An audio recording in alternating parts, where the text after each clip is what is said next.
오늘은 데살로니가 후서 1장 6절부터 12절까지 끝절에 있는 말씀 가져보겠습니다.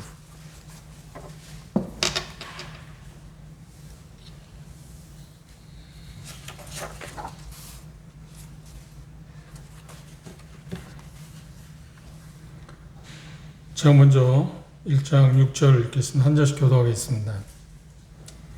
너희로 환난 받게 하는 자들에게는 환난으로 갚으시고 환난을 받는 너희에게는 우리와 함께 안식으로 갚으시는 것이 하나님의 공이시니 주 예수께서 자기의 능력의 천사들과 함께 하늘로부터 불꽃 가운데 나타나실 때에 하나님을 모르는 자들과 우리 주 예수의 복음을 복종치 않는 자들에게 형벌을 주시리니 이런 자들은 주의 얼굴과 그의 힘의 영광을 떠나 영원한 멸망의 형벌을 받으리로다. 그날에 강림하사 그의 성도들에게서 영광을 얻으시고 모든 믿는 자에게서 기여김을 얻으시리라. 우리의 증거가 너희에게 믿어졌습니다. 이러므로 우리도 항상 너희를 위하여 기도하는 우리 하나님이 너희를 그 부르심에 합당한 자로 여기시고 모든 선을 기뻐함과 믿음의 역사를 능력으로 이루게 하시고 우리 하나님과 주 예수 그리스도의 은혜대로 우리 주 예수의 이름이 너희 가운데서 영광을 얻으시고 너희도 그 안에서 영광을 얻게 하려 함이니라.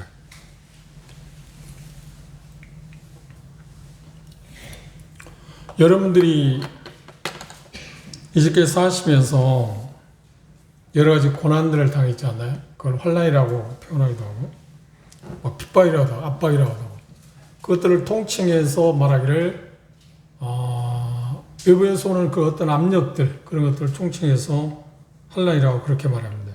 고난이다 말하고 고통이라고도 말하고 인간 역사에서 제일 많은 문제를 제기하는 의문을 갖게 하는 게 뭐냐면 왜 선한 사람이 어려움을 당하는가 하는 질문입니다.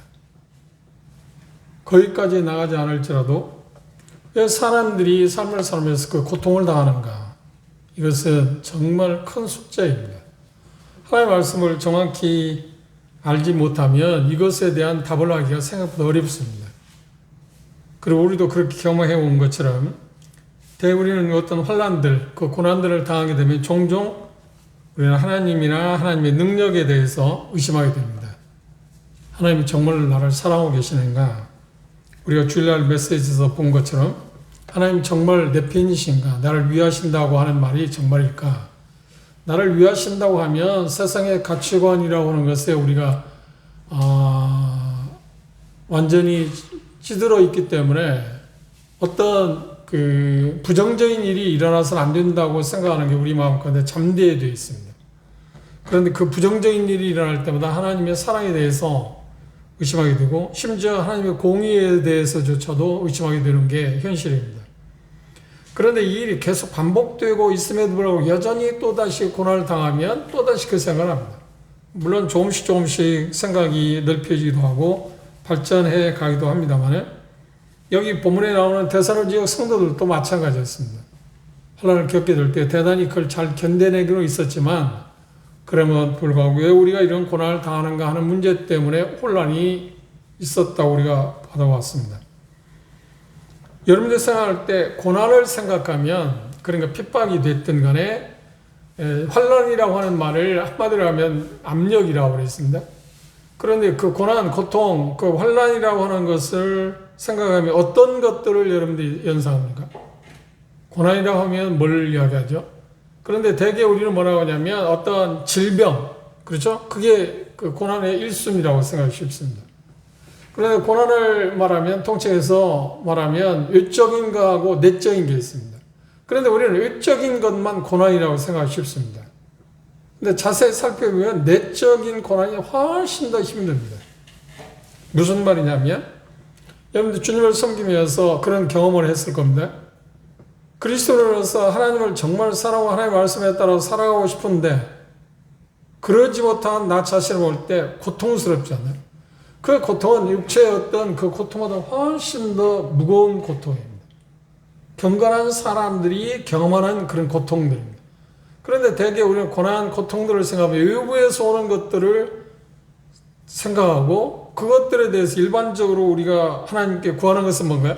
이걸 빨리 벗어나게 해달라고. 그래서 그걸 벗어나게 하면 기도도 그렇고요. 그걸 하지 말라는 게 아니고요. 그렇게 기도도 해야 할 것입니다. 그러나 근본적인 접근은 그것이 하나님이 방법은 아니다. 왜냐하면 하나님의 능력이 없어서 우리가 이 세상의 사람 고통을 당하게 할까요? 그렇지 않잖아요. 그리고 우리가 생각하는 것처럼 우리가 뭔가 잘못했기 때문에 벌로서 고난을 우리가 당하는 걸까요? 하나님은 그렇게 말씀하지 않지 않나요? 근데 우리는 즉각적으로 어떤 고난이 오면 어떤 생각을 하면 그 생각을 해요. 뭔가 벌 받는다 라는 생각을 하기 쉽습니다.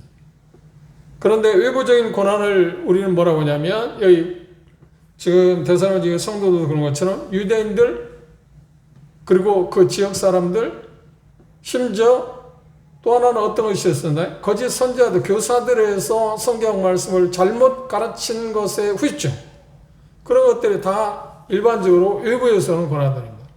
그래 내부에서 오는 고난들은 어떤 걸까요? 우리가 주님을 섬기기 위해서 내부에서 오는 고난들 생각보다 큰 건데 성제 자매들이 서로 사랑하지 않고 뭐 반목한다든지 분쟁이 일어나든지 이건 정말 큰 고통이거든요. 그런데 그것들을 우리가 생각할 때 크다고 생각하지 않습니다. 육체적으로 뭐 그 인간적인 면에서 볼 때 의술로 사람이 할 수 없는 그런 어떤 질병 그런 것들을 큰 고난으로 우리는 간주하는데 물론 그것도 큰 고난 중에 하나일 것입니다. 그러나 외부에서 오는 고난보다도 내부에서 일어나는 고난이 훨씬 더 힘듭니다. 그런데 외부에서는 그 고난으로 말미암아서 어떤 문제가 자연스럽게 오느냐면 내부에서 오는 고통이 수반된다 하는 게 문제가 있습니다. 그렇죠? 갈등이 있잖아요. 하나님에 대해서 의심하게 되고 하나님에 대해서 우리는 원망하는 그런 마음도 갖게 되고 그렇지 않나요? 그런 것들이 대단히 힘든 고난입니다. 제가 삶을 살아오면서 요즘에 부쩍 들어서 그런 생각을 많이 하게 되는데 이 죄를 이길 수 없는 그런 게 죄를 지음으로 말미암아서 죄책감에 사로잡힐 때 이 죄 문제 그런 게 그 이야기하면서 성경적으로 말한다면 죄 세력 그렇죠? 성화되어 가는 과정까지 거룩해 가는 과정 가운데서 실패할 때 말은 자괴감 그건 정말 고통스럽습니다. 그래 바울 사도에 우리가 노아서 7장을 공부했습니다만 그분의 삶 가운데서 고통스러운 표현을 어떤 때 가장 크게 했나요? 하나님의 말씀에 따라서 살아가고자 하는 마음이 자기 마음에 많은데 그걸 따라서 가고자 하는데 하나님을 위해서 하는 데 살아가고자 하는데 그렇지 못한 자기 자신의 모습을 볼 때 자기 안에 있는 죄가 자기를 지배하는 모습을 볼 때 그런 뭐라는데 정말 고통스러운 절규를 했잖아요. 뭐라고 했나요? 오라 나는 정말 곤고한 사람이다. 이 사망의 몸에서 누가 나를 건져줄 건가? 그건 바울 사도는 우리가 알고 있는 것처럼 외부에서 오는 고난을 그분처럼 당한 분이 없잖아요. 그렇잖아요? 그리고 주님을 한번 생각해보세요. 우리 주님을 생각하면 예수님께서 세상에 오셔서 외부에서 오는 수많은 고통을 당했어요. 고난을 당했습니다. 그 말을 할 수 없는 겁니다. 그 가운데서 큰 것들이 뭐냐면 성령님을 통해서 어떤 그 기적을 행했을 때 그 뭐 귀신을 왕을 힘입어서 그걸 했다는 둥 이 말도 안 하는 일들 모함, 뭐 질시 그런 형언할 수 없는 많은 고난을 겪었습니다. 그런데 정작 예수님께서 당한 그 고난 가운데 가장 큰 고난이 뭐였을까요? 그것은 우리의 죄를 지기 위해서 십자가를 바라볼 때 그분이 기도하셨을 것에서 우리가 알고 있는 것처럼 쓴 잔을 마시는 것입니다. 하나님의 뜻을 성취하기 위해서 그분이 가야 할 그 길, 하나님의 뜻을 성취하고자 하는 그 욕구를 충족시키고자 하는 그 마음에서 오는 그 고통, 그것이 그분에 의해서 최고의 고통스러운 것이잖아요. 그래서 그분의 삶에서 우리가 알고 있는 것처럼 최후의 기도는 어떤 거냐? 우리의 죄를 담당하 십자가에 죽으실 때 그분이 절규하기를 뭐라 했나요? 왜 나를 버리시냐고. 잠시 동안 하나님으로부터 성부 하나님으로부터 분리되는 그것이 그분에 의해서 최고의 고통이었는데 우리는 그걸 고통이라고 별로 생각하지 않습니다.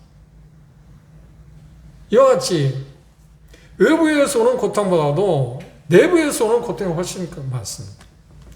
외부에서 오는 고통들은 대개 우리가 세 가지로 이야기하는데 세상이 주는 고통이 있습니다. 그리고 육신이 주는 고통이 있습니다. 육신 때문에 고통이 있습니다. 또한 사단으로부터 오는 고통이 있습니다. 이것들이 외부에서 우리에게, 그러니까 적이라고 말하죠. 우리에게 삼적, 뭐 이시연다 삼적, 이완용 몇 사람을 이야기하고 있는데, 오적을 말하기도 하고 그러는데, 영적으로 말하면 세 가지 적이 있는데, 세상과 육신과 사단입니다. 그것들이 우리에게 주는 고통은 정말 힘든 것들이에요. 정말 고통스러운 겁니다.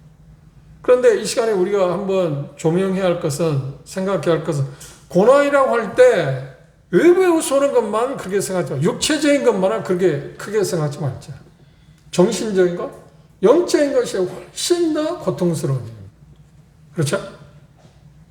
하나님을 정말 사랑하는데 하나님의 말씀에 따라서 잘 살아가고 있지 못한 자기 모습을 볼 때 느낀 고통들이 여러분 있나요?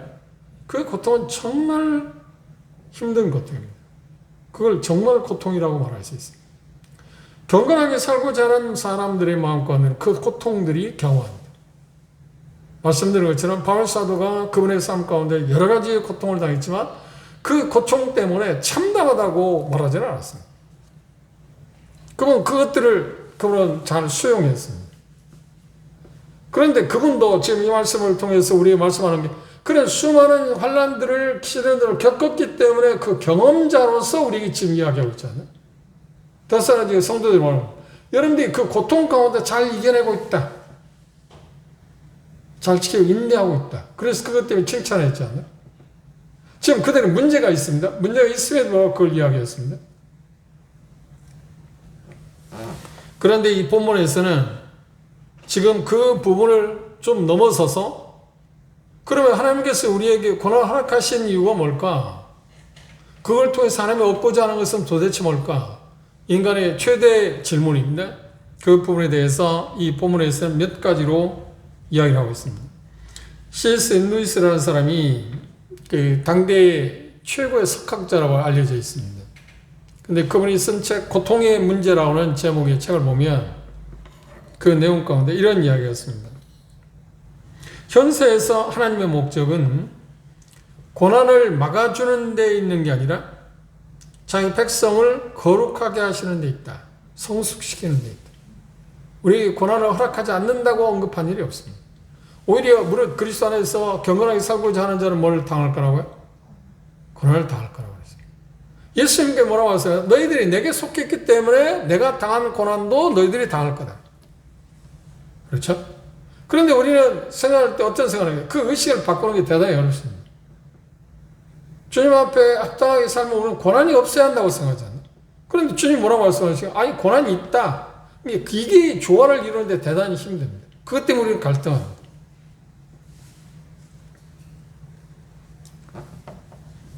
그리고 하나님은 성하시고 능하시기 때문에 장차 세상의 모든 죄와 악과 고통과 죽음을 없애실 것입니다. 다만 그때까지는 계속 우리가 어떻게 하나요? 시련을 겪을 수밖에 없다. 고난을 겪을 수밖에 당할 수 없다. 이유는 뭔가요? 그걸 통해서 우리를 하나님께 이끄시기 위한 거예요. 그걸 통해서 고난을 통해서 우리를 성숙시키기 위한 거예요. 이게 하나님의 방법입니다. 그런데 그것 갖고 우리는 계속 갈등을 하잖아요. 왜 하나님은 그러실까? 하나님은 어디 계시는가? 하나님이 능력이 갖고 계시다면 왜 이런 것들을 허락할까? 그죠? 내가 그 일을 당하지 않을지라도 내 주변에 있는 사람이 그런 어려운 고난을 당하는 모습을 볼 때 우리는 더 그렇잖아요. 물론 나 자신이 당하는 것들은 내적인 일어나는 고통은 내 스스로 합니다. 그러나 다른 사람이 당하는 고통에 대해서는 우리가 그 내적인 고통을 우리가 잘 모릅니다. 그러나 외적인 고통을 갖고 우리는 평가하잖아요. 그렇죠? 최근 여러분이 아시는 것처럼 2000개 방광경제가 폐암 사기 재난을 받아서 표적 치료가 불가능하고 그냥 일반 항암 치료만 가능하다고. 근데 그걸 할 거냐 말 거냐 하는 문제는 이제 개인에게 달리겠죠. 그런 이야기를 듣고 쏠 때 우리가 기도를 합니다. 기도를 하지만 그런 걸 보면서 우리는 어떤 생각을 하는가요? 여러 가지 생각을 할 수 있습니다. 그리고 이제 이렇게 기도하고 있어요. 빨리 어떻게 치료할 수 있으면 좋겠다. 하나님이 그렇게 자비를 베풀어주시면. 그래, 하나님의 뜻이 어디 있는지 우리는 모르잖아. 우리는 그런 면을 보면서 우리는 어떤 생각을 하는가? 이 본문에서 말하는 바가 그런 면을 지금 이야기하고 있습니다. 그런 일을 당하게 될 때 우리는 어떤 시각에서 다른 형제자매들, 다른 사람이 고난을 겪게 될 때 우리는 어떤 시각에서 그걸 볼 건가? 라고 하는 부분도 우리가 생각할 수 있습니다. 이게 생각보다 어려운 문제이긴 하지만 그래서 C.S. 루이스라는 사람은 고통의 문제에 있어서 그 책에서 이런 표현을 합니다. 고통은 어떻게 해서든 우리로 하여금 어떤가? 어떤 일에 대해서 고통을 당하는데 주목을 끌게 됩니다. 다시 말하면 고통에 당하게 되면 정신이 바짝 든다는 거예요. 그렇죠? 느슨한 마음이 어때요? 풀어진 마음이 어때요? 긴장을 가져올 수밖에 없어요. 고통이라고 하는 것이 우리에게 주는 혜택 가운데 부정적인 일이지만 그것으로 해서 우리는 경성하고 우리 자신들을 점검하기도 하고 성찰하는 기회를 갖지 않나요? 그래, 그 고통이 없으면, 시련이 없으면 우리는 성찰할 기회를 우리는 갖지 않습니다. 우리는 그만큼 간사해요. 그럼 그 고통 자체를 우리가 환영할 필요는 없지만, 환영할 수 있는 매체는 아니지만, 그럼 고통이 우리에게 주는 그 혜택을 생각하면 어떤 거예요? 그렇게 그 부정적인 건 아니지 않나요? 근데 우리는 그걸 그냥 부정적인 면만 보는 거예요. 그래서 감사할 줄을 몰라요.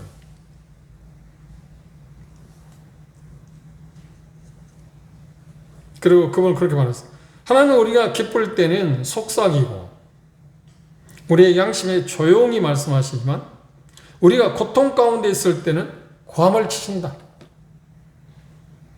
특별히 뭔가 액션을 취한다. 그리고 그분은 C.S. 루이스라는 그랬어요. 고통은 규모큰 세상을 깨우기 위한 하나님의 메가폰이다. 규모큰 세상을 깨우기. 그게 우리로 그럼 잠자는 사람들, 우리 그 수없는 경험을 했잖아요. 고통이 주는 특별한 유익 가운데 빼놓을 수 없는 게 뭐냐면 우리로 하여금 깨어나게 해요. 정신 차려.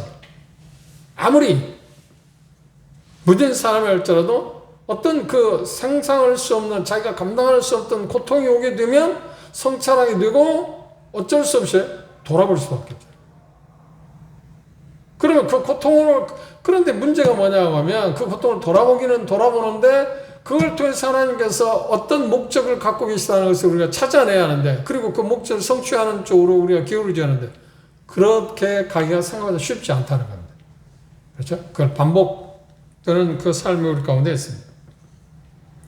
그래서 데살로니가서에서 고통의 문제에 대해서 다루면서 이제 하나님은 고통을 통해서 그리스도의 삶에 하나님의 목적을 이루심을 상기시키고 있습니다. 고통을 통해서 하나님의 목적을 이루신다. 1장 4절 한번 참조해 볼까요? 우리가 이미 공부했어요. 그리고 너희의 참는 모든 핍박과 환난 중에서 너희 인내와 믿음을 인하여 하나님이 여러 교회에서 우리가 친히 자랑한다. 이야기했습니다. 5절 뭐라고 하는가? 이는 하나님의 공의로운 심판의 표요 너희로 하여금 하나님 나라에 합당한 자로 여기심을 얻게 하려 함이 그 나라를 위하여 너희가 뭐라고 해? 또한 고난을 받는다.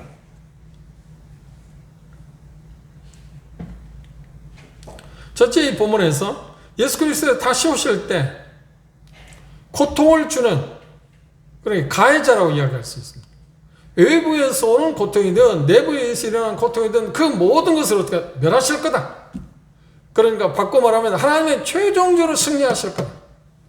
그리고 우리 고통을 당할 때 다른 사람의 고통이든 내가 고통을 당할 때 위쪽으로든 내쪽으로든 고통을 당할 때마다 우리가 볼 시각이 뭐냐면 하나님은 그걸 언젠가 없애버릴 거다. 이 소망. 그것은 뭐만 남았나요? 시간만 남았어요. 그런데 우리는 당장의 문제라고 이야기해요.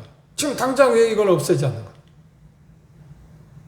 그런데 이 본문은 뭐라고요? 그분이 오시면 그걸 싸그리 없앨 거다. 그러니까 하나님을 적대시하는 대개 경우 여기 뭐 성경에 나오는 적대자들은 누구를 핍박하는 거예요? 어려움을 주는 거예요? 그리스도와 하나님과 관계된 사람들에게 압력을 가하지 않나요?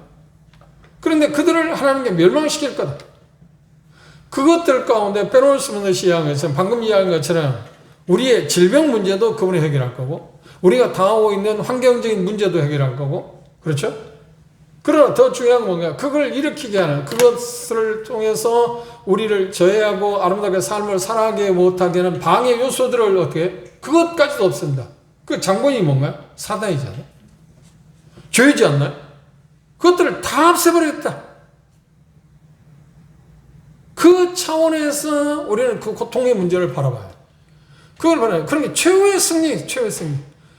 그 말이 어렵게 느껴지시면 이렇게 생각하시면 좋습니다. 제가 지금 꽤 오래됐는데 인도원의 문복정 자매님이 그 대장암 4기 환자로 수술하고 지금 항암 치료하고 있습니다. 그래서 23번가 해야 하는데 지금 2번 남았답니다. 추석 안에 2번 끝낸다고. 근데 많이 좋아졌습니다.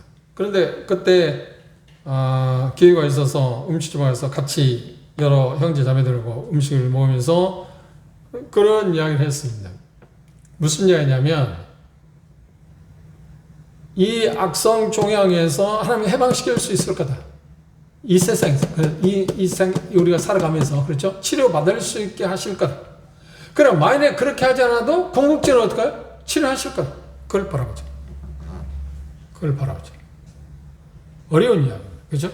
근데 우리는 당장 이 세상에서 문제가 빨리 해결되기를 원하지 결국 궁극적으로 그 문제를 치료할 거, 그 완전히 철폐할 그것을 우리는 바라보지 않는다는 거예요. 그러니까 낙심이 되죠. 단지 시간 문제잖아요. 그리고 한편으로 말하면 나사로가 죽은 자 가운데 살아났습니다. 그런데 나와 있잖아요. 또 죽었을까 안 죽었을까요? 그렇죠. 또 죽었어요. 예수님 부활 몸을 갖지는 않았으니까. 일시적으로 그 죽음에서 살아났을 뿐이잖아요. 과부의 아들도 마찬가지고 야이로의 딸도 마찬가지고 일시적으로 생명 기간만 야이로의 딸은 어린이니까 길이가 좀 길겠죠. 그렇죠? 나이로 사람 나이가 많으니까 그렇겠죠. 과부의 아들도 청년이니까 길이는 좀 길겠죠. 길이가 길어봐야 60년이나 80년밖에 안 되잖아요. 근데 우리가 생각하는 고난의 천패들 완전히 하나님이 승리하실 거라는 것은 궁극적으로는 것은 시간 차이만 있을 뿐이지. 다시 말하면 1년 안에 그 문제를 해결할 거냐 10년 후에 그 문제를 해결할 거냐. 그러니까 궁극적으로 해결할 하나님이 해결하실 것을 우리가 바라보면 고난을 바라는 시각이 좀 달라지지 않나요?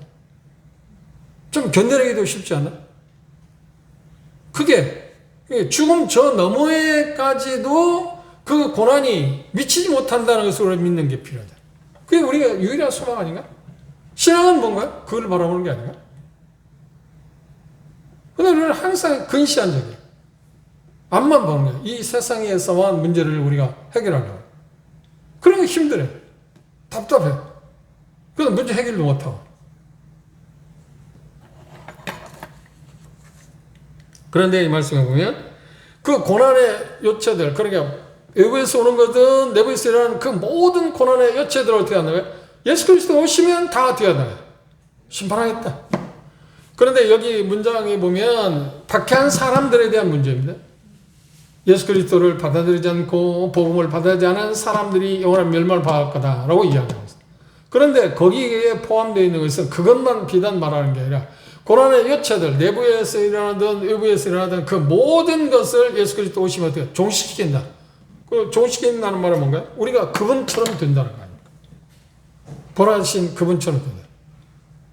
그게 궁극적으로 하나님의 목표는 거기에 있어. 이게 멀리 보자는 거예요. 멀리 볼 수 있어야 돼요.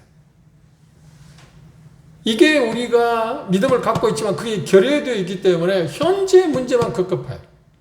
지금 당장의 문제만 급급해요. 지금 당장에 치유받지 못한다고 할지라도 결국은 어떤가요? 우리는 완전해질 거 아닙니까? 그런데 바울사들은 그들에 대해서 데살로니가 성도들의 희망의 메시지를 줬으면 그분이 오시면 모든 걸 종식시킨다. 승리한다. 그걸 바라보면 어때요? 지금 당장의 문제가 해결되지 않을지 몰라도 결국은 내가 어떻게 한다고요? 그걸 이긴다는 거야. 그걸 넘어선다는 거야. 그거 좀 희망이 있지 않아? 희망이 아니죠. 세상에서 말하는 희망이 아닙니다. 우리에게는 소망입니다. 희망과 소망의 차이를 제가 이야기한 적이 있습니다. 우리는 소망이 희망이 아닙니다. 희망 사는 게 아닙니다. 소망은 확실한 것입니다. 하나님 말씀하셨어요. 그걸 우리가 바라봐요. 우리가 지금 어떤 어려움을 겪을지라도 다른 사람이 어떤 어려움을 겪을지라도 궁극적으로 하나님이 그걸 승리하시다. 그걸 승리하는 날이 언제라고요? 그분이 오십니다. 그분이 오시면 그걸 종식시키겠다고 했어요. 우리의 적 가운데 빼놓을 수 없는 죄도 있고 죽음도 있고 질병도 있고 장애도 있고 뭐 재해도 있고 악한 우리를 어렵게 하는 사람도 있고, 그리고 빼놓을 수 없는 거 뭐 귀신들, 심지어 사단까지, 세상, 육신, 우리를 괴롭히는 그 모든 것에서 우리를 자유케 하실 것입니다. 고난을 종식시키는 거예요. 고난을 바로 봐요. 그것 때문에 우리가 어려움을 당할 때마다 그분이 빨리 오셨으면 하지 않나? 근데 조금 이제 우리의 신앙을 넓혀갈 이유가 뭐냐면, 내가 어려움을 당할 때 그분이 빨리 오셨으면 좋겠다 하는 보다도, 그것도 필요하지만 다른 사람이 어려움을 겪을 때 주님이 오시면 이 문제가 해결될 텐데, 주님 빨리 오십시오. 이게 우리의 기도 이해하는 것입니다. 실상으로 했습니다. 그리고 구원처럼 그분이 오셔야 모든 게 다 해결되잖아요. 우리가 이스라엘 사람에서 좀 편안하다고, 안락하다고 생각해 보십시오. 개인차에 따라서. 그것이 무슨 의미가 있나요? 그건 얼마 시간밖에 없잖아요. 역시 한시제죠. 70년 동안 그렇게 안락한 삶을 살 수 있나요? 10년 동안 연속해서 순봉에 돛단 것처럼 그런 삶을 살아갈 수 있나요? 그런 삶은 없어요. 그래서 바울사도는 여기서 그분이 오신다. 그래서 박해한 그 사람들에 대해서 심판할 거다. 그것이 하나님이 오라고 했어요. 여기 표현하고 있는 것처럼 고난을 받는 사람들에게, 너는 환난받게 하는 자들에게 환난을 갚으시는 것이 하나님의 뭐라고요? 여기 표현하는데 공이시다. 반대로 우리는 뭘 받는다고요? 너희는 뭘 받는다고요? 안식. 그걸 바라봐요. 그걸 바라봐요. 그게 우리가 고난을 이길 수 있는 유일한 방법이라는 거예요. 소망을 가진 소망은 끝이죠. 그래서 에베소서에서 바울사도는 기도할 때 말하면, 하나님의 부르심의 소망이 무엇인가 여러분들이 알기를 원한다. 두 번째, 주께서 다시 오실 때 환난 당한 자들에게, 환난을, 그러니까 가해자들은 그걸 심판할 거고, 당한 사람들, 그들은 어떻게 한다고요? 이 안식으로 갚으신다고 그랬어요. 주의 날에 악인들은 뭐야? 진노를 당하지만 의인들은 진노하시면서 구원을 얻게 될 것입니다. 데살로니가전서 5장을 우리가 보았습니다. 한번 다시 봅시다. 데살로니가전서 5장 9절입니다. 하나님이 우리를 세우심은 노하심에 이르게 하시면요, 오직 우리 주 예수 그리스도로 말미암아 뭐라고요? 구원을 얻게 하시죠. 이 구원은 뭔가요? 우리가 지금 영혼이 구원받는 그 구원을 말하는 게 아닙니다. 완전한 고난으로부터 해방, 영화라고 말합니다. 그것이 하나님의 본이시다는 거예요. 그게 언제 일어날 거라고요? 7절에 주님이 오십니다. 주님이 오십니다. 그래서 우리는 주님의 오심을 대망하고, 주님이 하루라도 빨리 오십시오. 세 번째, 진노는 그리스도인들의, 의인들의 몫이 아니고 불신자들의 몫입니다. 1장 6절에 환난은 죗값을, 환난의 어떤 되갚음을 당한다고 그랬어요. 그게 하나님의 공의시다. 하나님이 신원해 주신다. 다른 말로 복수해 준다. 안갚음해 주신다. 그리고 형벌을 그들은 받게 할 거고, 결국은 어떻게 9절의 이야기처럼 영원한 멸망한 형벌을 받게 할 거라고 이야기했어요. 악인들이, 주님이 오시게 되면 악인들은 주님으로부터 완전히 뭐라고요? 분리될 거다. 그리고 말할 수 없는 고통을 당할 건데, 그걸 뭐라고 하냐? 멸망을 당할 거라고 했어요.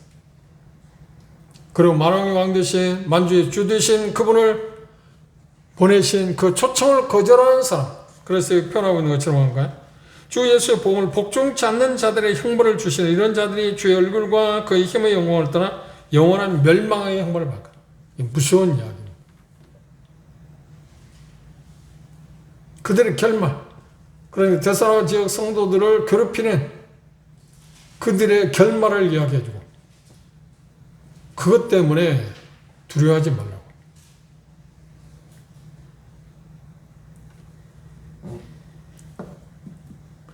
지금까지 1장에서 우리가 본 것처럼 첫째 뭐였나? 믿음과 사랑 가운데서 그들이 자라가고 있음에 대해서 기뻐했습니다. 3절 그랬죠?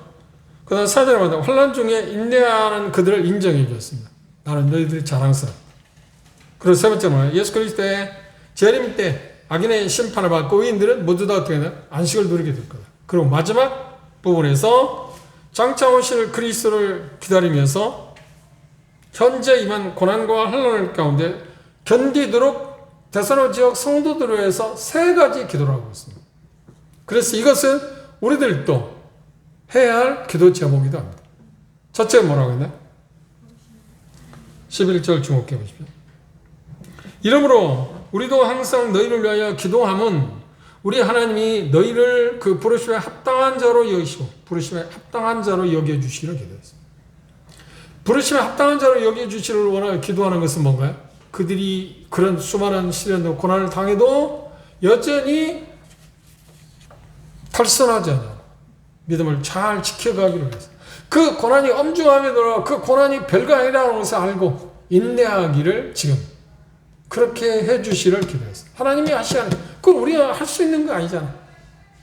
고난을 감당하는 것은 우리가 할 수 있는 힘이 아닙니다. 그래서 여러분도 기도하겠지만 어려움을 당하는 형제자매들을 볼 때마다 저는 기도할 때 그렇게 기도해요. 하나님이 지금 그 형제자매들이 당하는 어려움들을 감당할 수 있는 은혜를 베풀어 주십시오. 치유해달라고도 기도해요. 그러나 그보다 더 중요한 것이면 감당할 수 있는 은혜를 베풀어요. 하나님이 하지 않으면 그걸 감당할 수 없습니다. 우리는 작든 크든 우리가 무슨 능력이 있나? 그럼 우리는 전체로 무능한 사람 아닌가? 그런데 그런 고난이 왔을 때도 우리는 뭔가 우리의 힘으로 그걸 감당해 보려고 노력을 해요. 견뎌내 보려고. 심지어 뭐 의사들이나 뭐 그 사람 물론 그 도움을 필요한 겁니다. 그런 궁극적인 뭔가 그분의 도움을 통해 하나님이 그들을 통해서 어떤 일을 해주시를 기도하는 게 기도하는 거지. 하나님의 도움 없이 그들이 인간의 어떤 의술을 다 되는 거야? 안 그러잖아? 우리가 상식적으로 잘하는 것처럼. 사람들은, 의사들은, 의원들은 고치는 일을 해요. 치료하는 일을 합니다. 그럼 고치는 분은 누구인가? 결국 그들을 통해서 하나님이 하시는 거 아닌가? 저기 15장입니다. 여호와 라파. 하나님이 고치시는 거. 하나님. 그게 우리의 기도입니다. 그래서 감당할 수 있게 해달라고. 그 다음 두 번째 기도는 무엇이었나요? 선을 기뻐함과 믿음의 역사를 능력으로 이루어줘. 이 선을 기뻐한다는 말은 도덕적인 어떤 탁월함입니다. 다시 말하면 예수 그리스도를 닮게 해달라고. 그리고 그들이 갖고 있는 믿음이 강하게 해서 능력을 발휘할 수 있게 해달라고. 우리 고통을 당하는 사람들 볼 때 이렇게 우리가 기도해야 합니다. 그 형제 자매들이 그 일을 통해서 예수님을 더 닮아갈 수 있는 기회. 그리고 그것 때문에 넘어지거나 좌절하지 않고 하나님 능력을 부여해 주셔서 그걸 감당할 수 있게 해달라고. 그렇죠? 세 번째 기도는 뭔가? 예수 그리스도의 이름과 그들 가운데 영광을 받으시고 그들은 또한 예수 그리스도로 인해서 영광을 빛나게 해달라고. 이 말을 쓰면 대단히 중요한 말인데 무슨 말 하냐면 우리들이 그리스도인이 이 세상에서 혼란, 고통을 당하는 모습을 통해서 누구를 드러낸다고요? 예수 그리스도를 드러내는 거죠. 고통을 어떻게 감내하고 있는가, 인내하고 있는가 하는 걸 보면서 하나님이 어떤 분인가 하는 것을 사람들에게 하나님은 전한다는 겁니다. 그런데 대다수로 우리는 어떻게 이 부분에서 우리는 연약함이 있잖아요. 또 어떤 게 실패하지 않나요? 고통을 당할 때 아이고 뭐 나는 죽겠네 한다든지 아니면 뭐 원망한다든지 하나님이 불신한다든지 뭐 낙심한다든지 그러면 하나님의 능력에 대해서 어떤 거예요? 사람들한테 과습한 거죠. 저 하나님 믿는다고 하는데 하나님 도대체 뭐 어떤 분이야? 그러면 하나님 믿는다고 하는데 그것을 감내하지 못하는 볼 때 자기가 이제까지 말해왔던 그 하나님의 능력이 있다고 하는 말에 대해서 어떻게 그건 거짓말하고 있지 않나? 자기가 실제 일을 당해보니까 그렇지 않으니까. 그런데 여튼 어떻게 됐든 그런 작든 크든 그 고난을 감내하는 것을 볼 때 잘 인내하는 모습을 볼 때 정말 대단하다. 하나님이 아니었으면 감내하게 인내하게 할 수가 없잖아.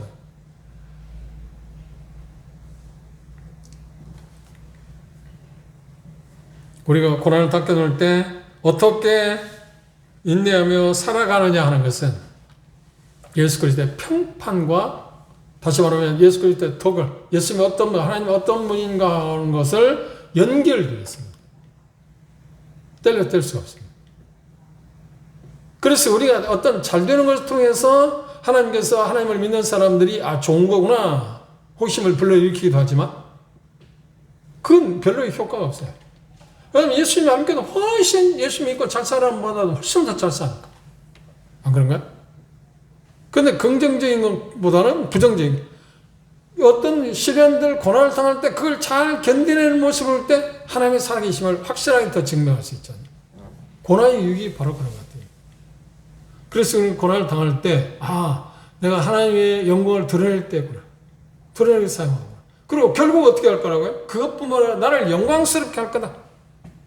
빛나게. 그래 나를 영광스럽게 할 거다 할 때 우리는 당장에 그 생각할 때 어떤 생각을 내가 어떤 악성 종에 걸렸다? 그럼 치유받게 할 거라 온 게 그래야만 내가 영광스러운 거야?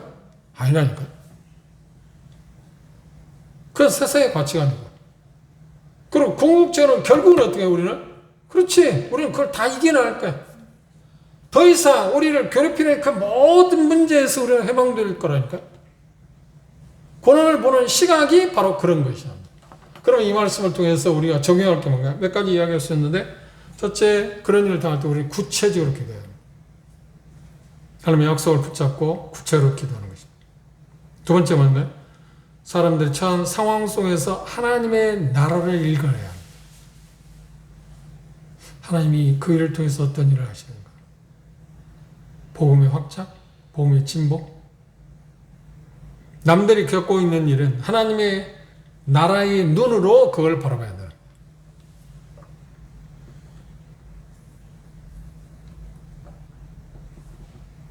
그것들을 합당하게 살게 하려면 어떻게 하는 거야? 혼란이 삶의 일부라는, 고난이 삶의 일부라는 것을 믿는 것입니다. 이건 믿음이 필요합니다. 그런데 우리는 그게 삶의 일부라고 생각하지 않잖아요. 마치 어떤 시련된 고난을 당하면 이상한 일이라고 당하는 것처럼 이변인 것처럼 생각할 수 없어요. 아니야, 이변이 아니니까 정상적이라. 근데 그걸 받아들이기가 대단히 어려워요. 그렇죠? 물론 고난이 당할 때 우리는 첫째 뭔가 나를 살펴봐야 됩니다. 내가 무슨 문제가 있는가. 돌이키기 위한 것일 수도 있으니까. 그 다음 그게 없을 때는 나를 오히려 더 어떻게 성숙하기 위한 거다. 그런데 많은 부분에서 우리가 어떤 벌받고 대가를 지불받기보다는 우리를 성숙시키기 위해서 하나님이 우리 고난을 허락하신다는 것을 생각합니다. 빌립보서를 한번 볼까요?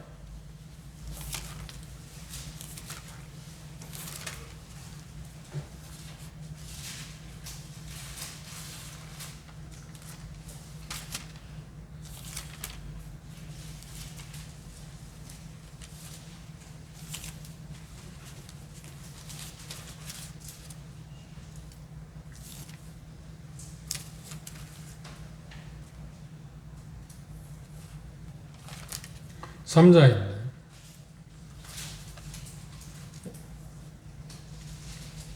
10절에 보면 내가 그리스도와 그 부활의 권능과 그 고난의 참여함을 알려하여 그 죽으심을 본마다 어찌하든 죽은 자 가운데 부활을 이르게 한다. 여기 보면 고난의 참여함을 알게.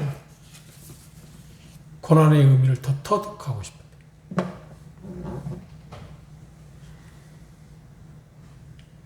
그리고 세 번째는 이 본문을 통해서 우리가 적용할 게 뭐냐면 최종 목표를 바라봐야 합니다. 우리는 목적지에 도달한 게 아닙니다. 지금 현재까지. 그렇죠? 최종 목적지는 뭔가요? 새하늘과 새 땅입니다.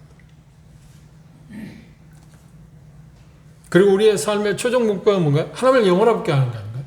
고난을 통해서 뭘 통해서 하나님을 영원하게 하는 거예요. 그러기 위해서 그걸 허락했으니까.